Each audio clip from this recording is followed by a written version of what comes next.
우리는 왜 아직도 이 디자인을 얘기하고 있느냐? 아닌데? 갤럭시는 접는 것도 있고 이렇게 접는 거 있고 이렇게 접는 거 있고 다양한데? 예전에는 이상되면 큰일 나는 줄 알았는데요. 그걸 오히려 회사에서도 가이드라인으로 이제 권하는 경우도 많고. 안녕하세요. 치과의사들의 잡다한 이야기 저스트덴티스트, 저는 호스트를 맡은 이승현입니다. 오늘 모시는 게스트는 2회차 때 아주 큰 활약을 하신 이태원 글로벌 치과의 이수영 원장님 모셨습니다. 안녕하세요. 이수영입니다. 오늘 할 얘기는 조금 식상한 얘기라고 생각하시는 분도 있으실 것 같아요. 임플란트 픽스처 디자인에 관한 얘기인데요. 좋다 나쁘다를 떠나서 브랜드마다 어쨌든 디자인에 뭔가 장점이 있을 거고, 또 그 디자인이 어떤 특정 환자한테는 더 좋을 수도 있을 거잖아요. 우리 서로가 이제 사용하고 있는 픽스처 디자인의 장점을 우리가 조금 더 잘 알고 또 잘 적용하기 위하면 좋지 않을까 싶어 사실 이 주제를 마련을 해봤습니다. 그래서 어떤 디자인이 시판되고 있느냐에 대해서 조금 봤는데, 밑으로 갈수록 좀 좁아지는 그런 테이퍼드형이 사실은 거의 메인일 거고, 평평하게 떨어지는 실린더형이 있을 거고, 평평하게 떨어지다가 밑으로 뭐 좁아지는 뭐 하이브리드형이라고 하는데 그런 타입도 있을 거고, 여러 가지의 디자인이 시판이 되고 있습니다. 재료로 따지면은 티타늄 재료만 있는 게 아니고 재료에 여러 가지 종류가 있습니다. 어떤 술식을 하느냐 뭐 이런 것도 사실 많이 발전을 하지만, 이제 임플란트가 이 땅에 자리 잡은 지 거의 뭐 60년이 다 돼 가는데 우리는 왜 아직도 이 디자인을 얘기하고 있느냐. 오늘 오기 전에 이제 챗 GPT랑 이제 심도 있는 대화를 나눠봤는데요. 브레네막이 환자한테 처음으로 식립을 한 게 1965년이라고 하더라고요. 70년대 들어서 포괄적으로 여러 회사들에서 이제 치과 임플란트들을 내기 시작하고, 80년대까지 지금은 안 쓰는 다양한 실험들이 이제 이뤄지다가 90년대, 2000년대 들어서 원통형의 기조를 유지하면서 좀 더 세부적인 디자인의 시도들로 이제 넘어가고, 그것도 이제 어느 정도 안착되면서 이제 2000년대, 2010년대 들어서는 이제 표면 처리도 이제 거의 끝났죠. 커넥션도 어느 정도 이제 추려지는 느낌이고. 그러니까 보통 이제 제가 이제 다른 치과의사들이랑 이야기를 할 때 이제 핸드폰의 비유를 좀 하는데, 갤럭시랑 아이폰은 최근 들어서는 거의 이제 구분하기 어려울 정도로 디자인이 다 비슷하게 이제 한 점으로 수렴하는 느낌이 좀 있는데, 그런 거에 비하면 임플란트는 아직도 많이 다양성이 유지되고 있는 것 같습니다. 그 부분을 생각을 해봤을 때 그 다양한 임플란트들이 각각 이제 소구 포인트가 있다라는 거고, 찾는 사람들이 있으니까 쓰이는 거고, 필요한 상황이 있으니까 쓰이는 거고, 그런 부분에서 아직 디자인의 다양성이 존재하고, 그러면은 어떨 때 어느 걸 쓰는 게 좋은지에 대해서 이제 살펴보는 것이 의미가 있다고 생각을 합니다. 저는 아까도 이제 원장님이랑 이 얘기를 카톡으로 주고받았는데, 아닌데? 갤럭시는 접는 것도 있고 이렇게 접는 거 있고 이렇게 접는 거 있고 다양한데? 라는 저의 의견도 있었지만, 네. 말씀하신 것처럼 결국에는 임플란트 디자인이라는 건 환자가 선택하는 게 아니라 우리가 선택을 하는 거고, 그 환자의 구강 내 환경에 가장 적합한 픽스처는 어떤 것이냐, 첫 번째 고민이 있을 거고, 또 두 번째는 우리가 가장 편하고 잘 식립할 수 있는 픽스처는 어떤 것이냐, 요 두 가지 고민에서 디자인을 선택을 하고 있는 것 같습니다. 저는 사실 거의 국산을 심고 있는데, 요즘 국산은 사실 대부분 본레벨, 딥스레드, 뭐 테이퍼드 디자인, 요거 세 가지로 대충 이제 통일이 되고 있는 것 같아요. 외산의 디자인은 경향성은 어떤지 한번. 사실 외국 브랜드들이 많기 때문에 디자인 트렌드를 하나로 이야기하기는 좀 어려울 것 같고요. 대신에 이제 시장 점유율이 좀 높은 브랜드들을 이제 살펴보면, 스트라우만의 이제 BLX나 이제 TLX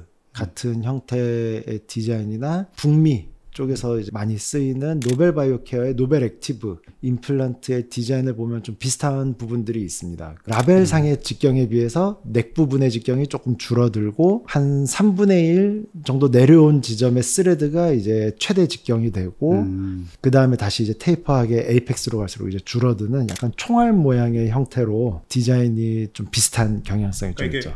근데 그런 이유가 뭘까요? 그렇게 총알 모양으로 하는 이유. 넥 부분의 직경이 줄어들면 그만큼 뼈의 두께를 넓게 가져갈 수 있는 거거든요. 그러니까 한정된 뼈에서 네. 드릴링하고 씻는다라고 했을 때, 요즘 강조되는 부분이 협측 1.8mm, 2mm의 뼈를 확보를 해야 되는데, 네. 내개 직경이 1mm 더 커지면 뼈는 1mm 더 작아지는 거고 만약에 뼈의 두께가 점점 얇아질수록 장기적으로 봤을 때 로스될 리스크가 높아지는 부분이 있는 거죠. 그래서 스트라우만의 BLX 같은 경우에 라벨상의 4.5 직경의 임플란트더라도 넥 직경은 3.5mm로 넥 직경이 나오거든요. 그러면은 국산의 4.5랑 비교했을 때 지름에서 1mm만큼의 차이가 있고 반지름은 뭐 0.5mm만큼이지만 뼈의 두께를 0.5mm만큼 확보할 수 있는 거죠. 어차피 드릴링 할 때는 다 삭제가 되잖아요. 그 신생골로 그러면은 더 채워지겠네요. 임플란트 바디라고도 얘기하고 뭐 코어라고도 얘기하는데 그 직경만큼만 드릴링하면 과하게 직경되고 다시 본이 차야 될 일이 없는 거죠. 그렇게 테이퍼로. 하고 나서 태핑을 하고 임플란트 식립을 하게 되면 어쨌든 넥 부분에는 신생골이 아니라 기존에 있는 골을 최대한 활용할 수 있게 네, 그렇게 되는 거죠. 그래서 결국에는 우리가 임플란트의 성패를 얘기할 때 항상 얘기되는 두 가지가 있잖아요. 초기 고정으로 인한 초기의 성공 그리고 장기적인 예우. 결국에는 이 두 가지가 당연히 다 중요하겠지만 초기 고정이 중요한 이유가 있을까요? 일단 신고 나와야죠. 그냥 헐러덩 나올 수는 없으니까. 커버 스크류는 잠글 수 있을 만큼 고정을 얻어야 그날 이제 신고 나올 수가 있습니다. 마음이 편하니까. 그리고 이제 집에 가서도 환자분들이 이제 다양하게 움직임도 있을 거고 뭐 양치질이나 식사를 한다든가 여러 가지 환경에서 임플란트가 움직이지 않아야 이제 골유착이 일어나고 보철까지 이어질 수 있겠죠. 그게 사실 마이크로 무브먼트라고 하잖아요. 150 마이크로미터 그 이상으로 움직이면 초기 고정에 실패할 가능성이 높고 그래서 유착이 안 되니까 150 마이크로미터 정도의 마이크로 무브먼트를 발생시키지 않을 정도의 그 뉴턴은 필요하다라고 하는 거잖아요. 그렇죠. 뉴턴도 필요하다고 하고 뭐 임플란트의 에이펙스 부분이 임플란트 면적의 한 30% 정도가 이제 잠겨야 된다 얘기도 하고 뭐 여러 가지로 얘기하죠. 그러면은 요 정도면은 잘 심겼네라고 하는 기준을 어느 정도로 잡으세요? 그 예전에는 30뉴턴 이상 되면 큰일 나는 줄 알았는데요. 40, 50을 오히려 회사에서도 가이드라인으로 이제 권하는 경우도 많고 그 정도까지는 충분히 억셉터블한 것 같습니다. 거의 이제 유명하신 분들이나 뭐 이런 분들이 이제 강의에서도 50뉴턴 혹은 뭐 그 이상 그냥 토크 안 보고 그냥 무한 뉴턴으로 심는다고도. 그럼 원장님은 아까 말씀하셨던 것처럼 뭐 30에서 무한까지 뉴턴은 무한까지 한 40, 50 정도 느낌으로 이제 하고 이제 남은 잔종골에 잠기는 깊이가 한 30% 정도 되게 하시는 걸 중요시 여기시는 거예요. 요즘 들어서 픽스처의 길이가 자꾸 짧아지잖아요. 제가 이제 공부할 때만 해도 12mm가 10mm로 줄어들던 시절이었는데 10mm에서 8mm대로 줄어든 지도 한참 됐고 8mm에서 요즘은 더 줄어들려고 이제 옛날 숏 임플란트가 요즘은 거의 뭐 레귤러하다는 느낌도 들어요. 뭐 6, 7mm 뭐 전혀 문제없다라는 연구도 많고 그래서 짧은 걸로 고정까지 얻으면 좋겠는데 전치부라던가 상악, 중절치나 이렇게 즉시 식립을 하는 게 여러 가지로 유리한 경우에 10mm, 8mm 짧은 길이에 이제 사로잡혀가지고 고정을 불충분하게 얻어서 페일하는 것보다는 제조사에서 허용하는 좀 긴 길이들 12mm, 13mm짜리를 심어서라도 고정을 확실하게 얻고 발직으로 가는 게 유리하지 않나라고 요즘은 생각하고 있어요. 저도 일정 부분은 동의합니다만 크게 동의하지 못하는 부분은 이거를 제거해야 되는 상황도 분명히 생기잖아요. 근데 이 임플란트를 제거할 때 12mm, 13mm짜리가 파노라마에 박혀 있으면 굉장히 막 깝깝하거든요. 무슨 원인으로 제거하느냐인데 임플란트의 어떤 이제 프랙처나 커넥션 부분의 어떤 문제로 본은 다 붙어 있는데 12mm를 제거하려면 깝깝할 거. 그런 걸 생각하면은 한 10mm 내외 정도가 저희 초기 고정 얘기로 다시 돌아가 보면 전체적인 마크로 디자인도 중요하지만 스레드가 사실 많은 역할을 하잖아요. 스레드는 어떤 역할을 하고 어떤 중요성이 있을까요? 제일 처음 드는 생각은 스레드가 이제 본에 이제 고정을 얻어주는 역할을 하는 게 이제 클 것 같고요. 그런 부분에서 최근 들어서 이제 발치후 즉시 식립이 이제 부상하면서 스레드가 이제 좀 강력한 디자인들이 이제 많이 나오고 있죠. 사실 이 주제로 이제 좀 생각을 해봤는데 예전에 바이콘 임플란트 있잖아요. 그거는 어떻게 보면 던져놓고 나오는 거였기 때문에 바이콘 임플란트 사실 저희 아버님이 최애하는 임플란트인데 사실은 굉장히 진짜 명품 임플란트인 것 같아요. 시대를 앞서 나갔죠. 소 뒷걸음질 치다가 라고 얘기를 하면 스레드로 고정을 얻으면서 돌려서 심는 임플란트는 아니잖아요. 맞아요. 그럼에도 불구하고 스레드가 이렇게 큰데 그 스레드는 표면적을 늘려주는 역할을 맞아요. 한 거니까 맞아요. 스레드의 이제 역할을 생각했을 때는 고정도 있지만 이제 임플란트 표면적을 넓혀주는 부분도 이제 좀 고려해 볼 수 있겠다.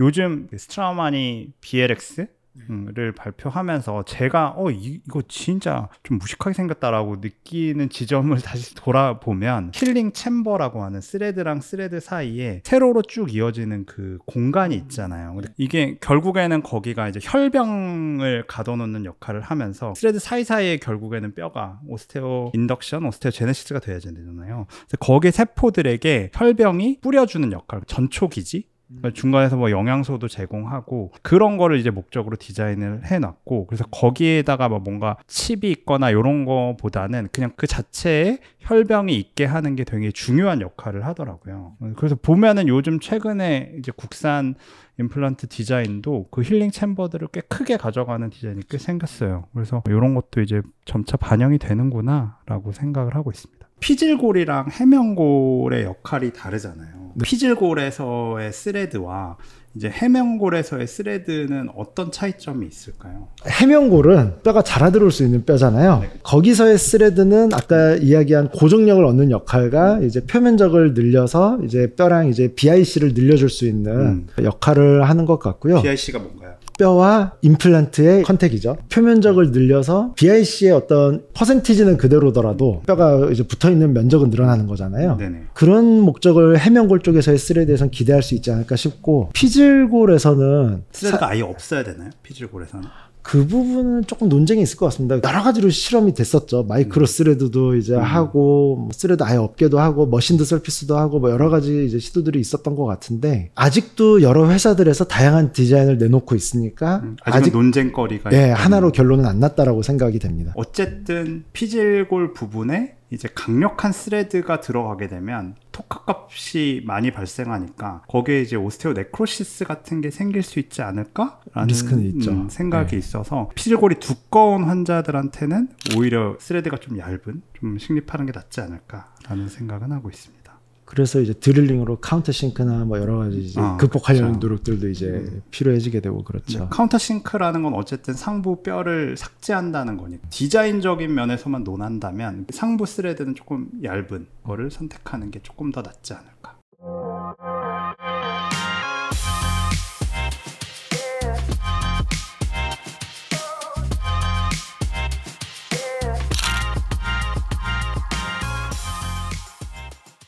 그래서 이제 초기 고정 얘기를 넘어서 이제 장기적인 예후를 보기 위해서 알아볼 것들이 있습니다. 안에 내부 구조라던가 응력 분산이라던가 표면 처리 뭐 이런 것들에 대해서 이제 알아볼 건데요.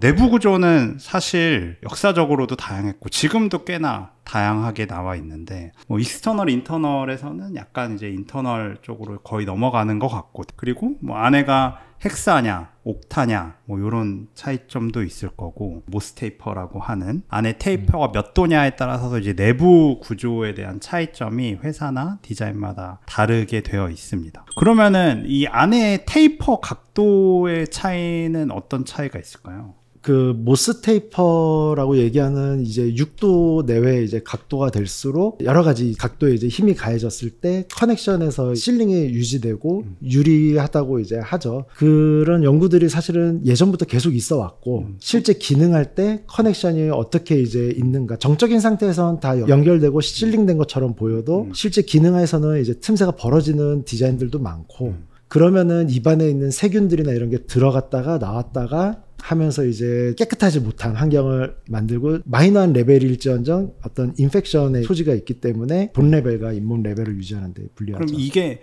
테이퍼가 높을수록 좋은 건가요? 없나요? 12, 3도 정도 되는 국내 임플란트에서 많이 하는 조금 큰 각도일수록 유저 편의성은 늘어나는 것 같아요. 유저 편의성이라고 하면 위에 보철 만들기나 이게 꼈다 뺐다 하기가 편하다는 거죠. 그리고 이제 한 1, 2년 혹은 이제 몇 년 쓰던 대구치부 임플란트 보철을 필요에 의해서 이제 풀러내야 될 때 스크류를 풀러냈을 때 그쵸. 6도짜리 이제 엔킬로스나 이런 이제 외산 임플란트 풀러보신 분들은 아실 건데 안 빠집니다. 빼는 콜드 웰딩. 예, 거의 그 수준으로 돼서 땅땅 치기도 하고 울트라소닉하고 온갖 걸 해도 잘 안 빠지는 경우도 있고요. 빼는 이제 전용 기구를 만든 이제 회사도 있기도 할 정도로 6도, 8도 요 정도 사이 정도 되면 잘 안 빠지는데 11도, 뭐 13도 안쪽의 각도에서는 스크류 풀러내고 조금 흔들면 빠지잖아요. 그렇죠. 그만큼 어떻게 보면 연결되는 부분이 좀 강하진 않은 거죠. 근데 제가 이게 느끼기에는 유저 편의성, 우리 치과 의사들의 편의성 때문에 높은 각도가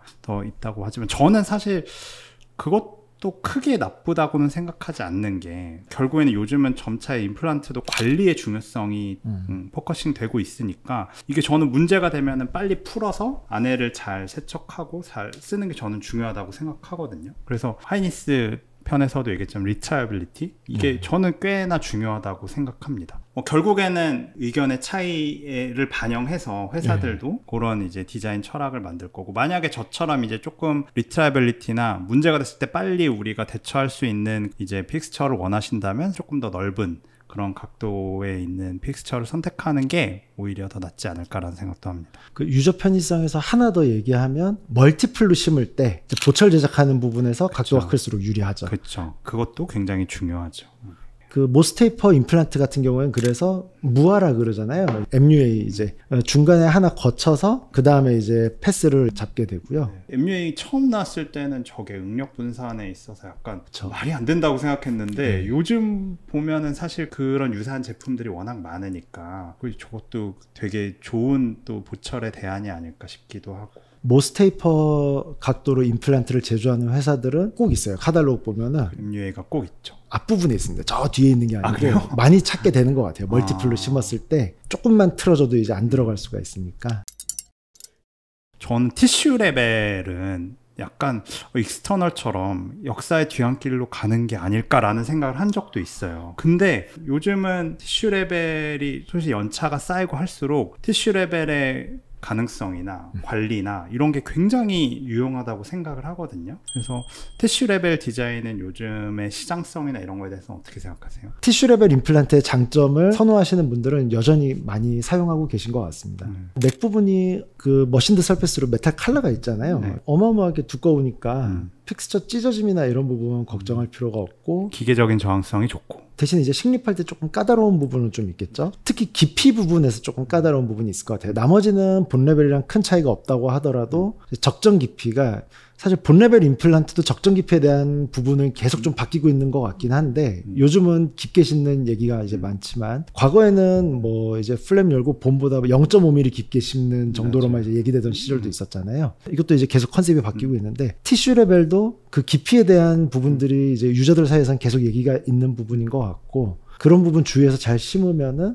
괜찮은 것 같습니다. 그건 티슈랩의 단점이라기보다는 사용상의 주의점 정도가 되겠네요. 저도 막 티슈랩을 많이 심어본 건 아니지만 경영자 입장에서 어려웠던 건 재고 관리. 일반적으로는 우리는 길이랑 이제 폭만으로 재고를 관리하는데 거기서 위에 칼라의 길이까지 해야 되니까 변수가 하나 되니까 여러 개를 재고를 가지고 있어야 되고 두 번째 제가 고민되는 건 말씀하셨던 것처럼 어떤 픽스처를 선택을 해야 되는지 딜링 해놓은 다음에 발즉 같은 경우에는 이게 잇몸이 얼만큼 찰까 사실 이건 본 레벨에서도 잘 모르는 거를 티슈 레벨에서는 굉장히 예측하기가 어려운 것 같아요. 그래서 요즘에 쓰이고 있는 거는 사실 하이니스 어찌 보면 본 레벨을 조금 더 편하게 이제 티슈 레벨로 바꿔주는 그런 하나의 툴인 것 같은데 그런 하이니스의 컨셉도 있고 또 요즘에는 이게 티슈 레벨이라고 할 수 있나? 그런 픽스처들도 꽤 나오잖아요. 대표적으로 이제 메가젠에서 나오는 BD 커프나 뭐 아리 같은 그런 제품도 있고 최근에는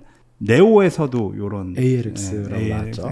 뭐 나온 것도 약간 그 위에 커프 디자인이 뭔가 티슈 레벨로 정의를 해야 되냐? 고민이 되는 그런 디자인도 나오기는 하는 것 같습니다. 제 생각에는 이런 극산의 픽스처 상부에 대한 그런 디자인의 철학은 상부는 조금 더 티슈 프렌들리하게 만들려고 하는 것 같아요. 근데 그게 이제 상부의 디자인이 뼈와도 잘 붙을 것이냐 이런 거는 예우를 지켜봐야 될 것 같습니다. 과거의 사례로 봤을 때는 머신드 설페이스는 기대치를 낮추고 생각을 하시는 게 어떨까 싶습니다. 매크로 디자인이 전체적인 픽스처의 형태였고 이제 스레드 얘기가 마이크로 디자인이었으면 나노 디자인으로 가보게 되면 이제 결국에는 표면 처리 네. 얘기를 해볼 수 있을 것 같아요. 표면 처리가 어떤 게 있는지 조금 알아보면 처음에는 그냥 거의 머신드 서페이스였잖아요. 그냥 네, 티타늄 통짜로 나온 걸로 시작해서 그게 이제 더럽게 안 붙다 보니까 이제 처음 했던 게 이제 샌드 블라스팅 안에 거칠기를 만든 거였잖아요. 이제 적절한 거칠기가 어느 정도인가를 찾아가는 과정이 있었던 거죠. 거의 처음에 이제 샌드 블라스팅도 해보고 아시드 에칭,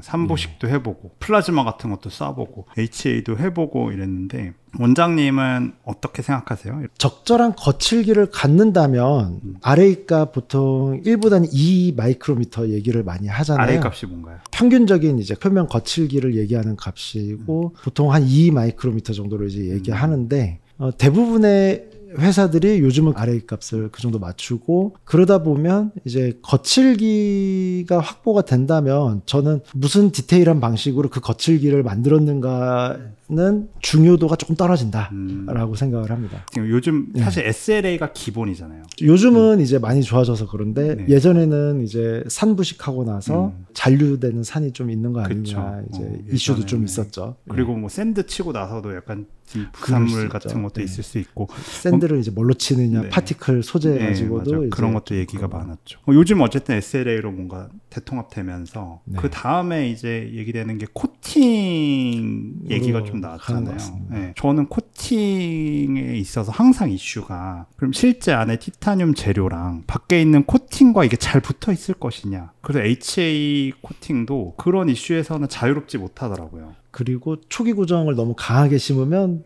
벗겨지는 거 아니냐 이 얘기도 좀 있었죠. 맞아. 몇 뉴턴 이상 넘어가면 벗겨지는 거 아니냐 뭐 이런 것도 있었죠. 그래서 저는 코팅 제품들도 결국 안에 있는 원재료 티타늄과 얼마나 잘 결합이 되어 있느냐 이런 것도 한번 확인을 해보시면은 좋을 것 같습니다. 그래서 후처리에 대해서는 어떻게 생각하세요? 긍정적으로 생각합니다. 젖음성이 다르잖아요. 네. 일단 아무래도 업체에서 하는 얘기를 거의 공감을 하거든요. 젖음성이 좋아지면 그러니까 눈으로 보이는 거시적인 젖음성도 그런데 이제 마이크로 단위에서 이제 현미경으로 봐야 되는 부분에서도 사이사이로 젖으면 그만큼 이제 셀이 더 자라 들어가기 쉬운 거 아닌가라는 생각을 하게 되죠. UV나 뭐 플라즈마나 아니 임플란트 표면에 뭔가 그런 생물학적 노화를 제거하고 플라즈마 처리를 했을 때 물방울과의 접촉각을 뭐 줄여준다? 약간 그런 얘기는 있더라고요. UV는 그 조사 시간에 따라서 다를 수 있겠지만 액티브된 시간이 너무 짧다. 하자마자는 매터빌리티가 좋아지는데 시간이 지나면 거의 뭐 똑같다 라는 얘기가 있어서 그래서 처음에는 UV가 조금 대세였다가 요즘은 또 플라즈마를 또 많이 하는 것 같고